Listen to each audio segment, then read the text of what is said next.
In this computer-driven era of ours, we're always hearing bad things about what kids these days are doing. They don't read anymore. Reading is, of course, an individual pursuit. It requires concentration. It requires focus. Here's an ancient guy reading.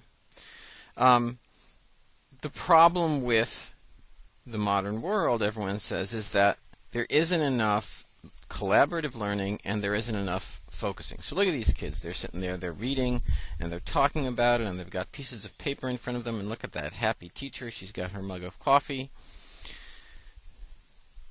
But this guy, this is not good. He's alone. He's sitting there. He's looking at the computer. He's all linked up to the motherboard. Wasn't like the good old days when you had mom and dad looking over your shoulder. They were saying, hey, why don't you read some books? Look at this guy over here is really mad. He wants to shoot his gun. Why don't you go to some parties and interact with people? The problem with the internet is you're all alone and isolated. So here are some kids with their Harry Potter books. And this is exciting. It's the first day. I think this is the Deathly Hallows. Look at this guy here with the glasses and the wizard hat. He's not looking at the other kids. He's looking at the book. He wants to read the book. So is this a social thing or not? Because he's here in the middle of all the other kids, but on the other hand, he's staring at the book.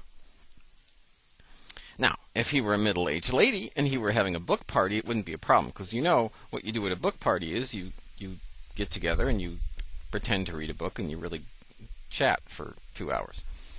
Definitely a social experience. But is the sort of fan reading and especially the internet stuff, is this sort of like obsessive fan culture associated with reading Harry Potter, is that really a communal activity or not? So I want to start answering this question by thinking about how fantasy writing works, because a lot of fan culture in the past 50 years has emerged out of fantasy writing, and fantasy writing, of course, is invented by J.R.R. Tolkien. And when you open The Lord of the Rings, the first thing you see is this. You see a map.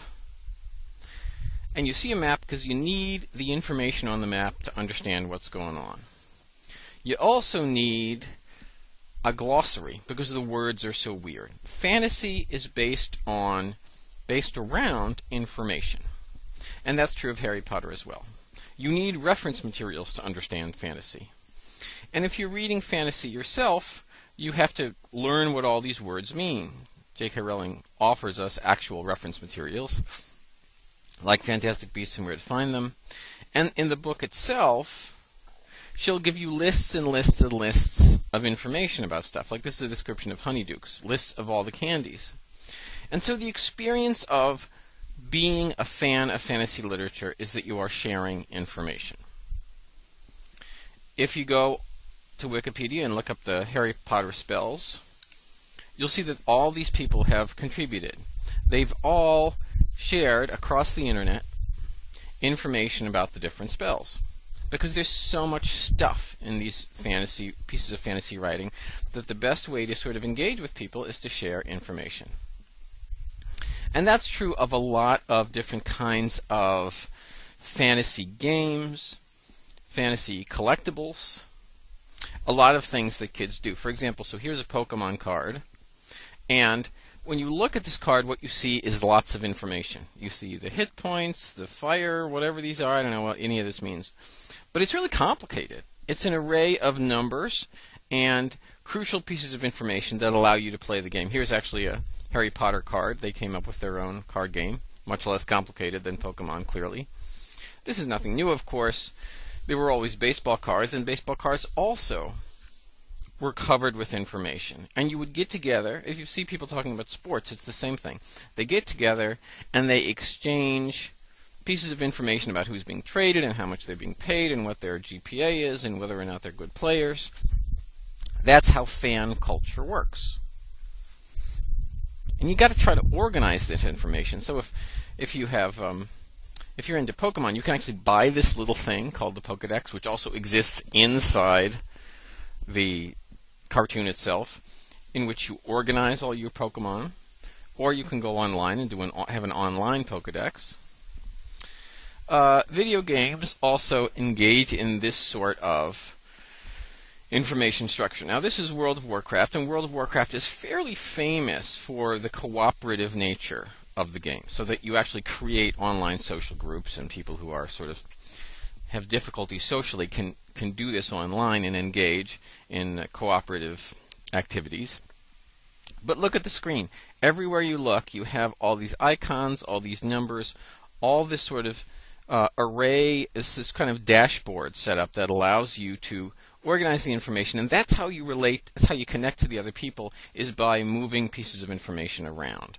And even if you're playing something like Dungeons and Dragons, even if you're physically in the presence of the other person, if you ever watch people play Dungeons and Dragons, what they do is they have rule books, and they have dice, and they have pieces of paper, and they are sort of crunching numbers and organizing stuff on their information sheets. So you're sharing information. Okay, so that's a lot of how fantasy works. Now, one of the things that really has emerged very strikingly in the past 10 years is fan fiction.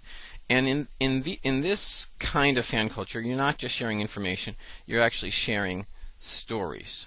Why am I going backward? Oh, sorry. Hit the wrong button. So here's an example of Harry Potter fan fiction, and this is a story called Come Undone, and it's about Snape. After years of suffering from the mistakes of his dark past, Severus decides to throw a wrench into the system and make it better for all of them in the end. And there are thousands and thousands and thousands of these. People create stories that sort of build off of the Harry Potter books.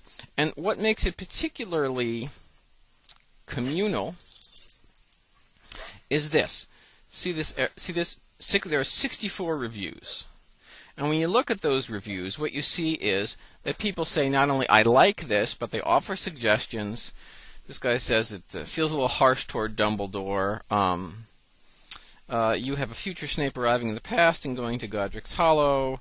So people interact, they exchange the stories, and then they comment on one another's stories.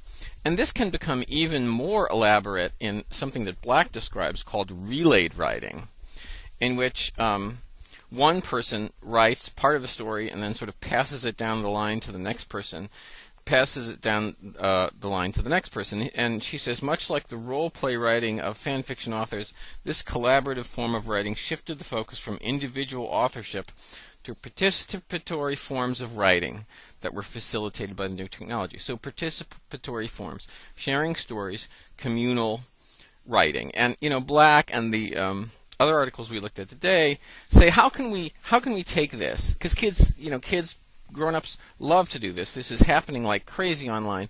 How can we take this communal writing and use it to help teach writing? How can we use these models to contribute to classroom activity? And the fan sites that Kerwood, Magnifico, and Lammers study are called affinity spaces. Even if many affinity space members may never meet face-to-face, online interactions provide opportunities for literacy learning through tool use, collaboration, and critique. And they use the word transformative here. Sharing transformative works. And what that means is, you see this a lot in fan fiction. So here's a Harry Potter fan fiction site. And in this, Ginny wants to save Fred and Harry's parents, so she goes back in time to the Marauder era, taking Harry's biographies with them. And what this consists of, it's really crazy. What you have is Harry's parents reading the Harry Potter books. And often what you'll also see is somebody will take an actual chapter from a Harry Potter book and use the lines themselves and then add to it. So it becomes a longer chapter, which is part J.K. Rowling and part them. It becomes transformative in that they sort of interact with the text itself.